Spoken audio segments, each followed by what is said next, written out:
Bonjour à tous et bienvenue dans cette nouvelle vidéo.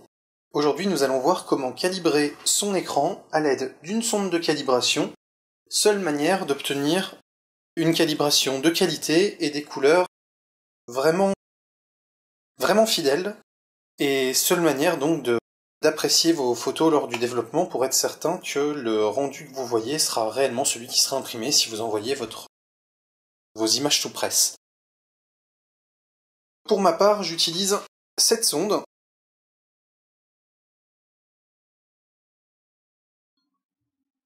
C'est une i1 Display Pro de X-Rite qui est composée donc d'une sonde livrée avec également un logiciel permettant d'effectuer la calibration. Il y a au bout du fil ici un contrepoids que l'on peut régler par une simple pression pour adapter son endroit à la longueur du fil par rapport à la taille de l'écran.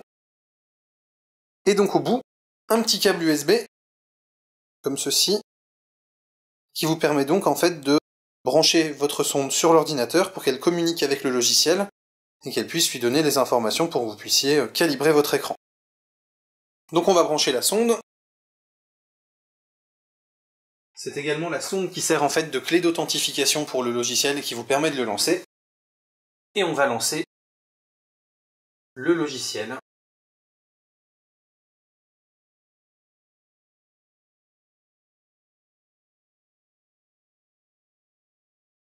On lance donc le logiciel i1 Profiler qui est ici. Et on va aller dans caractérisation ici, pour lancer la caractérisation de cet écran qui est donc un ISO 24 pouces. On va donc sélectionner ici que c'est celui-là que l'on veut caractériser.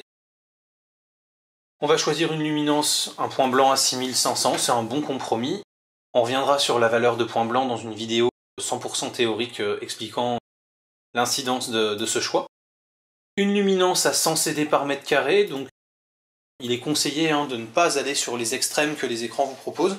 En photo, on conseille entre 80 et 120 en fonction de l'éclairage que vous avez dans votre pièce. Donc moi j'ai une pièce qui est moyennement éclairée, donc je choisis un intermédiaire à 100 CD par mètre carré.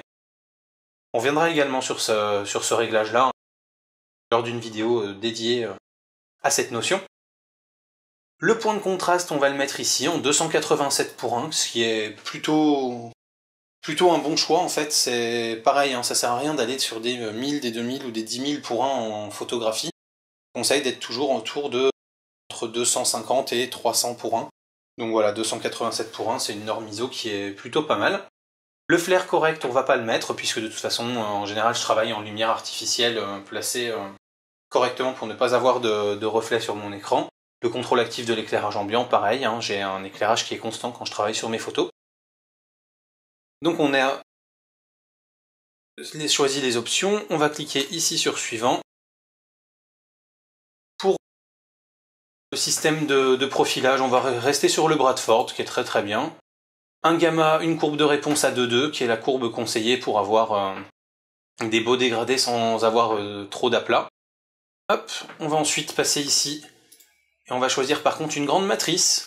En effet, plus vous allez agrandir le nombre de valeurs qui est dans votre matrice, et plus vous allez choisir une matrice avec des couleurs variées, plus votre caractérisation va être fine, y compris donc sur des couleurs qui ne sont pas forcément très habituelles. Donc là, l'avantage de la matrice en 462 là, que j'ai choisi, c'est qu'elle a des couleurs qui sortent du RVB, qui vont donc permettre de caractériser l'écran au-delà pour aller vraiment sur l'ensemble du spectre Adobe RVB. Là, c'est important puisque l'écran sait gérer l'Adobe RVB à 98%. Donc ça va permettre également de mettre en évidence les 2% de lacunes qu'il peut avoir, mais aussi de montrer que sur les 98 ou 97% qu'il sait gérer, la calibration est vraiment excellente. Donc voilà. On peut éventuellement rajouter des patchs de couleurs avec l'outil Pantone Color Manager que je vous présenterai peut-être dans une vidéo à l'avenir, mais c'est pas pour l'instant dans mes priorités. On va cliquer sur suivant. Et là, après, on va venir placer la sonde. Donc pour placer la sonde, on va en fait incliner l'écran pour être sûr qu'elle repose bien sur la dalle et qu'il n'y ait pas de souci. On va venir ici ouvrir la sonde de manière à ce que la partie ici qui sert à l'analyse puisse avoir l'œil libre. Donc on voit bien qu'il y a des petites mousses sur le bord pour pas abîmer l'écran. On va venir donc placer la sonde et on va régler en fait le contrepoids au niveau de la longueur pour que la sonde puisse tenir bien au centre de l'écran. Parce que vous allez le voir ensuite, quand on fait démarrer la mesure ici, il va nous indiquer où est-ce qu'il faut placer la sonde. Il faut vraiment être au centre, puisque c'est là que la caractérisation se fait.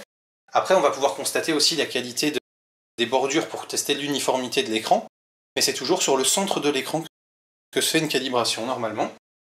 Voilà, on va ensuite cliquer ici sur Suivant, et comme l'écran est compatible avec la gestion automatique, le logiciel va automatiquement contrôler l'écran pour afficher les patchs, gérer la luminosité, le contraste, etc. et aller me créer mon profil de calibration. On va donc le laisser travailler puisqu'il y en a pour un petit moment. On va accélérer la vidéo et on se retrouve juste après.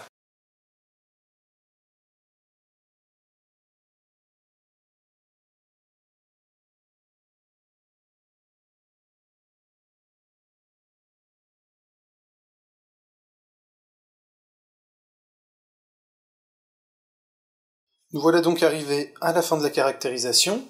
Le logiciel nous demande maintenant de retourner la sonde en la refermant pour mesurer simplement la lumière ambiante et caler très légèrement la lumière en conséquence.